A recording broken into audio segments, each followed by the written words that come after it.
Hey guys, what's up? Jacob here.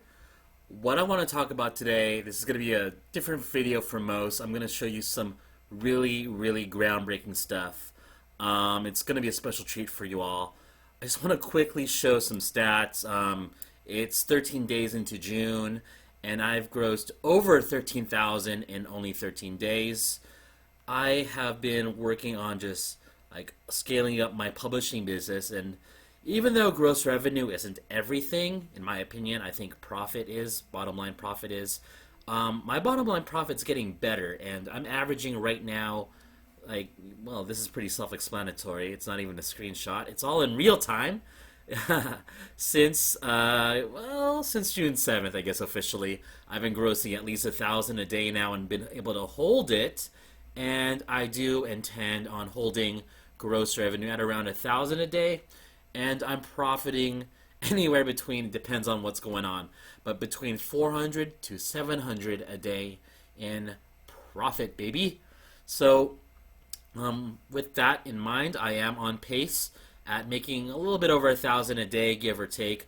My intention for the month of June is to hit or break $30,000 in overall revenue and make myself some nice moolah. So, what more can I say except, yeah, things have been really good with fiction and with publishing in general. And this is not a video about me to brag, although it kind of is.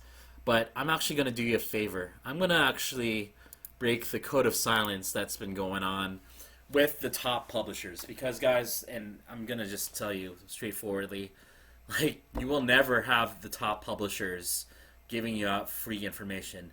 And just to make a quick disclaimer, I'm not a top publisher yet either. Okay?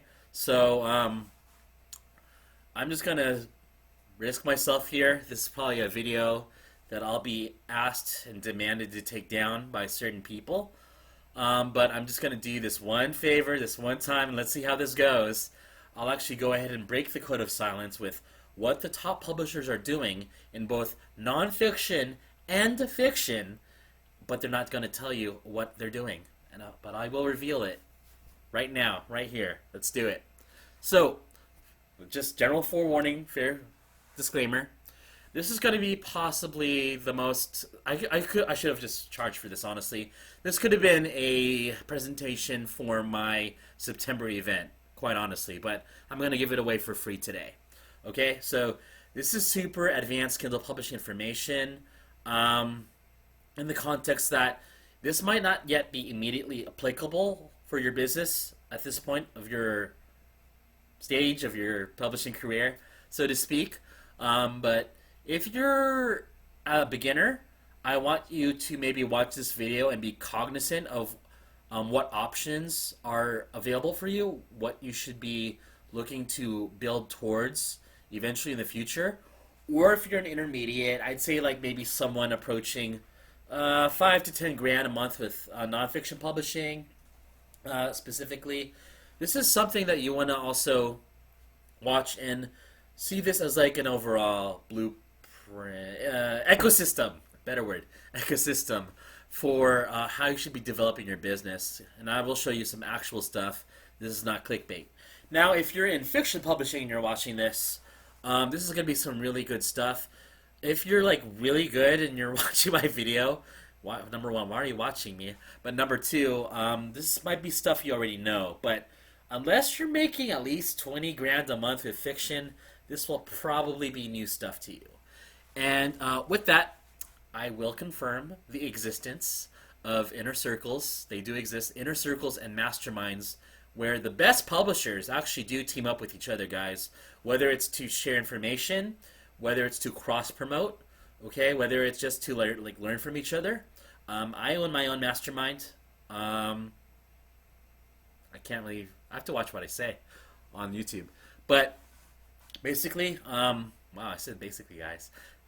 Well, pretty much, people who are like really freaking good at publishing, you know, they're not flying drones, okay, for a travel vlog. They're actually publishing and working.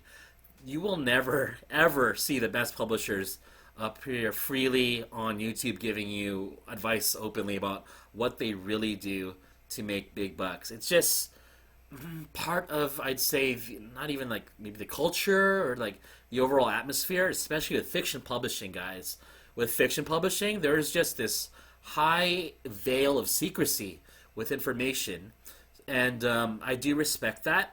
And I'm not here to get my ass kicked in real life or get killed or have my car bombed in California. So I will respect the secrecy that's held within the community. So I won't reveal pen names. I won't reveal exact case studies or exact strategies of any given people. And I won't reveal exactly what I do because I need my own competitive edge. But I will give you general information and I'll keep it a little bit broad so that we can talk about this without me facing retribution. Okay? So without further ado, I will get to it. The top publishers in nonfiction, straight up, they target the largest niches and keywords. Now, I'm just going to cut to the chase. I'll save you some homework. What are the largest niches and keywords? You will find, especially for particularly paperback and audiobook, the largest niches are in health, diet, that's the number one, and business. That's pretty good too. So if you target health, diet, and business, you are going into the biggest book niches with the most competitive publishers out there. Whether it's the best big box, big house publishers, rather I should say publishing houses, whether it's authority figures, celebrities, or even other self-publishers who are at a super elite level that that can get 200 reviews on a book legitimately, okay? So they've got some marketing muscle. I'll just tell you straight up, if you want to make money that's far beyond just job replacing income, if you want to have like Ferrari money, if you want to have like drive a Lambo that's paid off, you will most likely need to publish in health, diet, or business. Now, there are exceptions to this. If you're the publisher by the name of Activity Slayer doing drawing books, I'm sure you can afford a Lambo too. But for the rest of you who want to like aspire to climb to the top, your best bet is to be ambitious and to publish for health, diet, or business. Keep that in mind. Now, why most publishers fail at publishing for these topics, or for these niches rather, is that they lack infrastructure. And what the top publishers have in contrast is the infrastructure to ensure that every book launch begins with a super strong BSR. Because as you know, if you've taken a publishing course on how to upload a book, if you've actually paid for that, you'll know that the initial launch of your book is absolutely crucial. And that's when you want to get the best or the highest BSR profitably that you can obtain during the launch phase, especially for nonfiction. So what you want to do is develop your email list. My preference, I still would build an email list, but my preference is to build a Facebook group for my niche, for my topic. And with the Facebook group, you can leverage to then, therefore, build the email list, to build your ARC team, to promote back-end affiliate products, to promote maybe a drop-it shipping site with supplies related to your niche. If you're like doing arts and crafts as a book niche for your book, then you could be selling, I don't know, replacement papers or drawing materials, pens, what have you. Okay?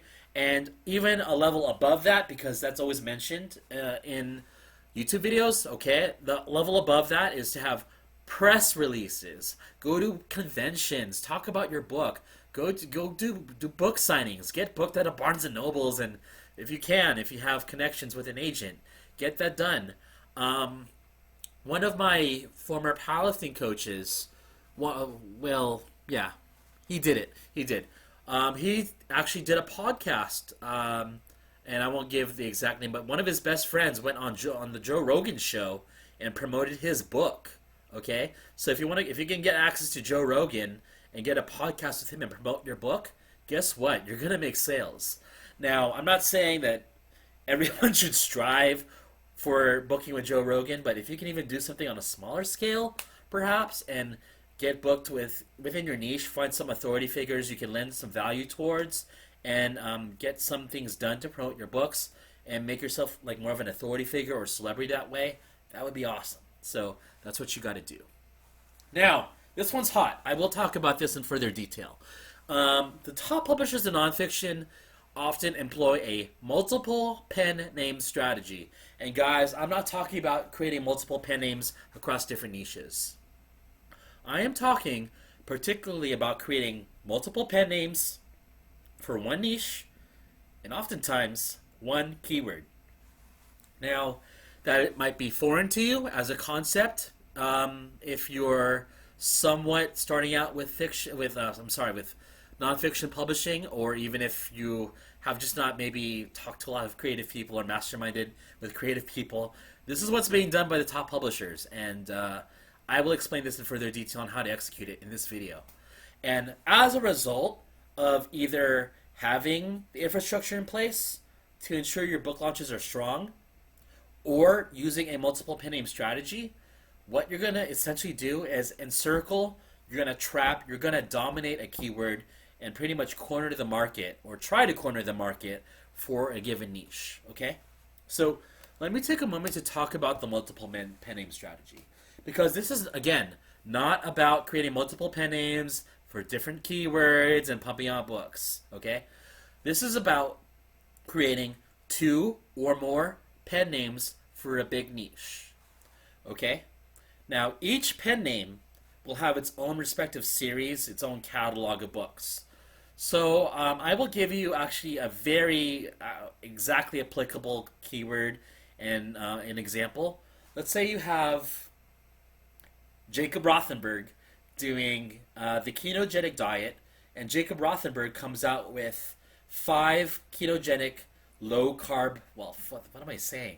5 ketogenic vegan recipe books, okay? So I've got these 5 vegan recipe books for the ketogenic diet, and I have the infrastructure to promote them, okay? And I'm doing very well with that. Now, let's see. If that is going to corner the vegan ketogenic diet niche, sub-niche, then we can create another pen name. Let's call it Jennifer Rothenberg.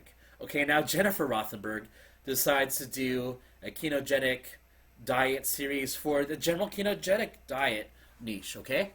And with that, Jennifer maybe doesn't have as long tail targeting as Jacob, but Jennifer is more focused on the big picture of entrapping the ketogenic diet niche with 5 of her own cookbooks, whereas Jacob with what am I saying here?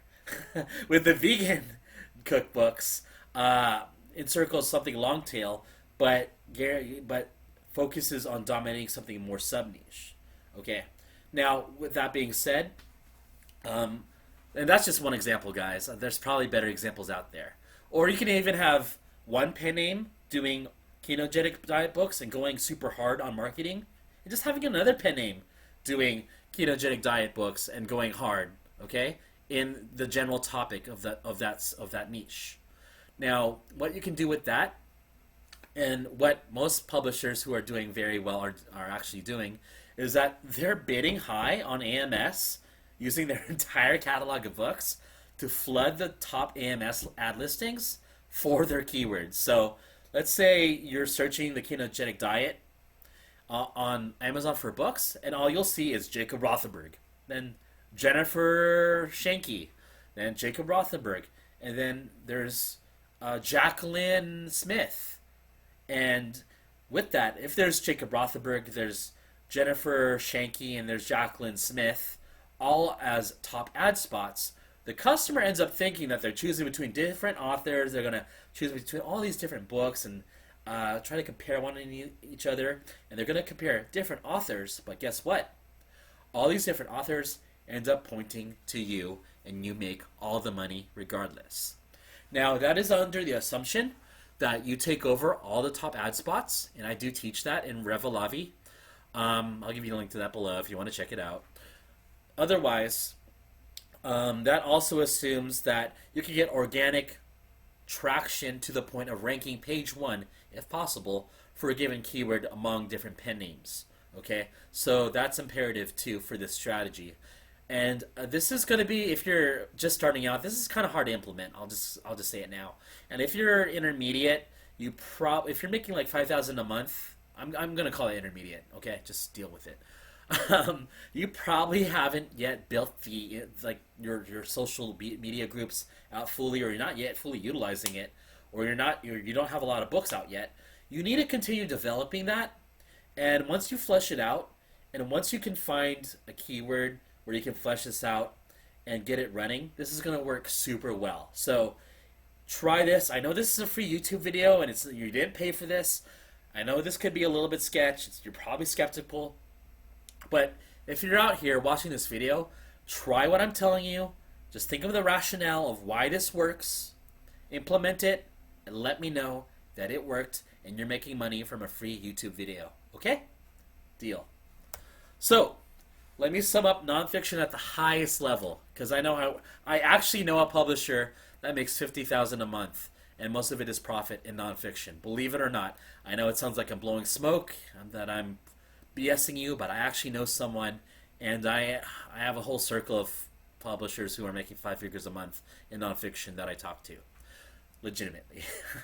So what they end up doing is that they either have few books with extremely high BSRs. We're talking like top 500, sometimes top 100 within nonfiction of itself, not overall. That would be too hard.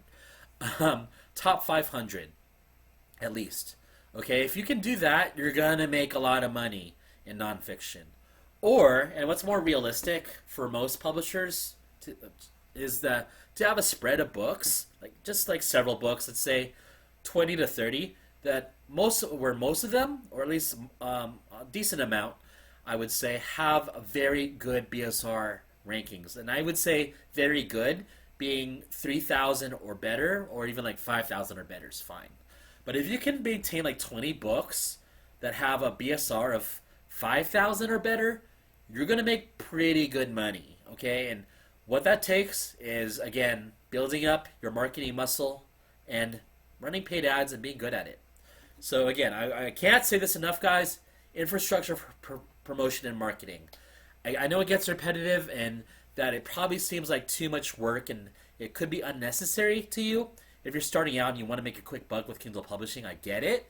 But again, if you want to make fucking Lambo money, okay, I'm going to buy a Lambo next year. I'm just saying it. I'm just going to say it now.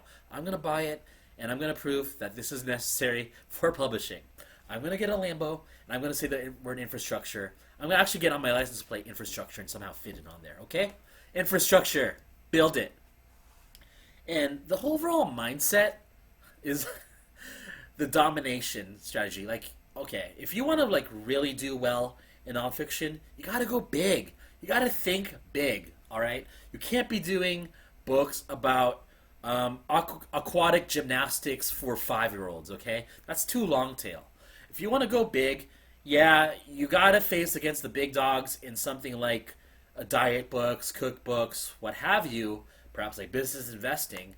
But at the same time, you got to get ready for war here, guys. You got to bring your AK-47s and your rocket launcher RPGs into your fights, okay? So that means you got to develop your marketing capabilities. Because I'll tell you right now, and this happened with me, is that if you're pumping out books without strong marketing, like if you're just doing the whole thing that's taught in courses where you're putting out books and you don't really have a strong infrastructure in place, it will cap you at about making $10 to $15,000 a month in gross revenue. And I know that is a lot of money. It is definitely job replacing income. And for a lot of you, that's like, holy shit, I can make Kindle publishing money easily with $10,000 a month. It does take time to do it legitimately, but yes, it is possible if you spend a lot of money in ghostwritten books and like getting them all out, or you, to make $10,000 a month, or you just do your own books and you do low content and you get out hundreds of them. That's what it takes, hundreds of books. All right. So you either have the option of pumping out books maybe throughout a couple years and getting out hundreds of books to make $10K a month, or you can break that cap because there is a degree of longevity for doing that for your books. Like books that are like pumped out and they don't have marketing to back them only last for a few months at best. Okay? Whereas if you have marketing backing up and supporting your books, you can have much better longevity with your works. So keep that in mind. Now, that is for nonfiction. Now, this is where it gets better because this will actually get me in trouble, possibly doxxed, possibly blacklisted in the fiction community. So let me just get to it. I'm just gonna risk myself here. I'm gonna put myself on the line. I'm sorry, Bobby. I'm sorry. The top publishers in fiction, they gross more than $50,000 a month. If you make under $50,000 a month in fiction, I'm not that impressed. Now, I say that while I make less than $50,000 a month, and I consider myself maybe average at best with fiction publishing. I consider myself to be still somewhat inexperienced, though I am a fast learner, and I just don't have a lot of books out yet. So I would rate myself maybe at where I'm going, making $1,000 a day in revenue. I rate myself like a 5 or 6 out of 10 at best at fiction publishing, and there's just a lot more to go. So the top publishers make more than $50,000 a month. Believe it, they actually do. Some of them make more than 100, but we'll get to that later. And it's pretty well known, and this is not a secret, that they have the infrastructure in place to ensure every book launch begins with a strong BSR. So oftentimes the strongest publishers rely on a really extensive email list, messenger list. They have a very strong Facebook group with a robust community. They have access to newsletter swaps. Now, this is not fake reviews. It's not review swaps. Newsletter swaps means basically I promote your book, you promote my book. Okay, so I promote your book on launch day. You promote you promote my book on launch day. Simple as that. So that's what a newsletter swap is. Now, what the best publishers do in fiction, it can be different between having an infrastructure and utilizing ads. I would say, quite honestly, yes, infrastructure is important. But if you want to reach top 100, and it's not necessary to reach top 100 in fiction always, but if you're like the top BAMF, if you're the top badass MFer in fiction, you're utilizing Facebook ads to drive traffic for initial launches and to sustain a BSR before you cut off spend and to backlist your book. So I utilize Facebook ads. Just about every big fiction author, fiction publisher does. Now, there are a couple unicorns out there. I'm not going to mention exact pen names, but there are really, really top-level publishers in fiction who just have a super strong email list and Facebook groups in place and an infrastructure to where they can just launch out a book and have organic traction and get their newsletter to like tens of thousands of fans and just get their book in the top 100 through an email blast. Now, that costs a crap load of money to pull off, and it's not something that is even viable for most people starting out. That's not something I can do yet, just to tell you straight up. But that's what the unicorns, what the really super, super, super best do. So if you just want to like figure out who I'm talking about, look at the top 20. Watch the top 20 in Kindle ebooks for like a month straight for daily, and you'll figure out who I'm talking about. Okay? And also, as well, what the top publishers in fiction do is they either develop one pen name and reach a good income by dedicating at least a year publishing rapidly. I would say rapidly defined as publishing one book every 2 or 3 weeks. And that would generate you 20 to 30 books, give or take, somewhat sort of. If you can do that, that'll get you to a good level. Or what they do is that they run 2 or more pen names to scale faster. And I will touch upon this.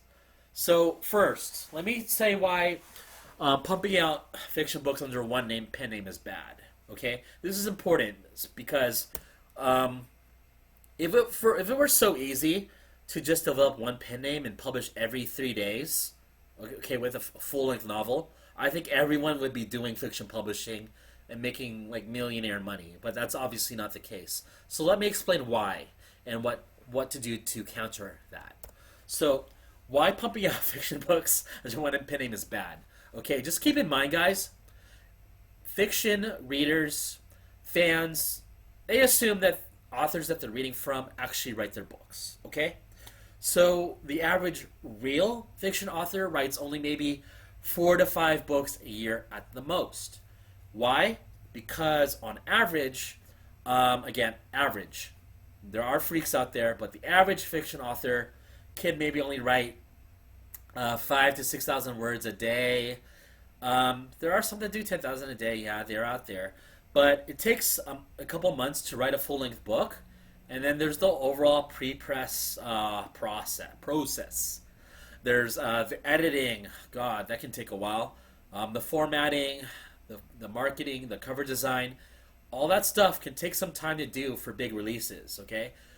So if you're a publisher, if you're not writing your books and you're utilizing ghostwriters, if you're using one pen name, what you have to do, or what you're forced to do rather, is you need to emulate the pace of an actual author, or in contrast, you have to settle for writing shorter books in order to get away with releasing more frequently.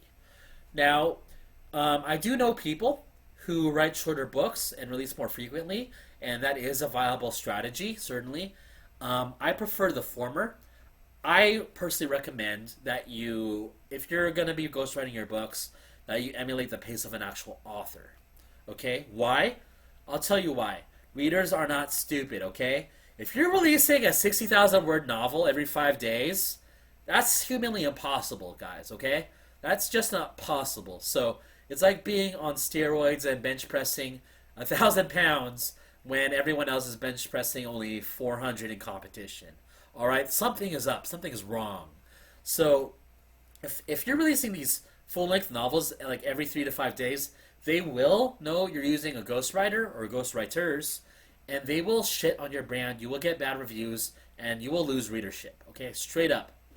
So, generally speaking, again, you need to emulate the pace of an actual author. And also, fans need time to consume your content. Okay, so reader exhaustion is a real thing, and that's something you got to take into consideration. So, imagine, like, we all love watching John Wick, right? Or at least I do, with Keanu Reeves. But what if there was a John Wick 1, then next week there was a John Wick 2, and then there was a 3 and a 4 and a 5 every week, up to John Wick 50? Okay, now, everyone loves Keanu Reeves, and John Wick is really cool, but I think by the time I reach John Wick 5, I'm like, holy shit, how is this guy killing so many people so quickly? Like, good God, I need a break from John Wick, man. Let me chill on some more PG rated shit. Or something like that, okay? Let me go switch off to X-Men Dark Phoenix, as horrible of a release as that was. Ooh, don't skip that movie. But anyway, I'm getting on a tangent. Readers need time to consume your content, so you gotta space out your releases if you're one pen name and if you're one brand. Now, that said, the solution to mitigate the obstacles of the limitations with having one pen name, run 2 or more pen names. Okay? Now, what this does is it just removes the whole notion that you're utilizing ghostwriters for your work. Now, why this is, you can spread across more content. You can release more books per month if you're using more than one pen name. Because if author A is releasing 4 books and author B is releasing 4 books in a month, no problem. That's actually possible. Now, there's more advanced ways to get away with that, and I'm not going to share them in this video. But for the most part, you are able to spread across more content with 2 or more pen names, and you'll better emulate the pace of a real author, and you won't have that issue. Now, the ultimate reason why you want to do this too, and it's the real reason why, you'll just be able to scale so much faster. You'll be able to scale faster towards making what I'm making, and much more beyond doing this. And honestly, and I know this sounds crazy, but just bear with me, just believe me. Making $100,000 a month gross is actually possible. It's actually possible with fiction publishing. Now, it's very, very rare to see. It's only achieved by the very elite. I can probably only name a handful of people that are pulling it off, and I know who they are. Just a few. I can't reveal who they are. But it is possible. But For the exception of a couple of unicorns, these people making over 100,000 a month are utilizing more than one pen name. Okay, so that's pretty much it. Now, I do have other strategies, other secrets that I'm using to reach towards the top. Now, if you've been following me, you've seen me go from being a crappy scumbag nonfiction review swapping piece of shit publisher to now being a scumbag black hat secret. No, I'm just joking. To being a fiction publisher that's legitimately doing things, and I'm doing pretty well, and I'm climbing. But with that, I've accrued knowledge, and a lot of it is knowledge that I just can't share openly on YouTube, out of respect from who I've learned from who mentors me, and who I talk to on a near daily basis. I just can't share that information, because if I do, I'll get blacklisted. Like, I'll just lose, my industry connections. I'll just lose access to people. I'll lose friends for doing it. So it's just not something that I want to do. Honestly, it's not smart. So that's just the way fiction works, especially more so than nonfiction. There's just a community that emphasizes secrecy on knowledge. So I'm sorry, guys. I'm sorry. So what I can do though is that I can share you everything I actually know at Elite Business Dynamics. It's my event for everything publishing and beyond publishing with other income streams, and it's the only event where I will hold nothing back, and I will show you everything that I'm doing, and I will flesh out everything to where you can replicate it, you can use what I'm employing, and make some decent chunks of money for yourself. So it's going to take place from September 15th through the 17th at Lake Tahoe, California. I've got more info at the site at elitebusinessdynamics.com. Check it out. I'll give you a link below. You definitely want to attend this event. It's most likely going to be a one-time event, guys. So if you're thinking, oh, well, maybe I could just skip this year and go next year, there's going to be no next year event, okay? This is a one-time thing, all right? Managing an event is so stressful. I'm only going to do this once, guys. So this is the only event I'm ever going to do, and you better go do it. Until further notice, this is the only event I'm ever going to do. So you don't want to miss out. You got to go, and you want to be there, and you want to be able to network and mastermind with the people attending there, because there's some big names that are showing that are not only speaking, but there's some big names that are attending, okay? So check that out. Otherwise, guys, I hope you've enjoyed this video. I think that this is probably my best, highest level video in terms of information disclosed openly on YouTube. Let me know if you like this kind of content, and I'll try to do what I can to give you more high-level stuff. Like, subscribe if you haven't already, and I'll see you later. Take care.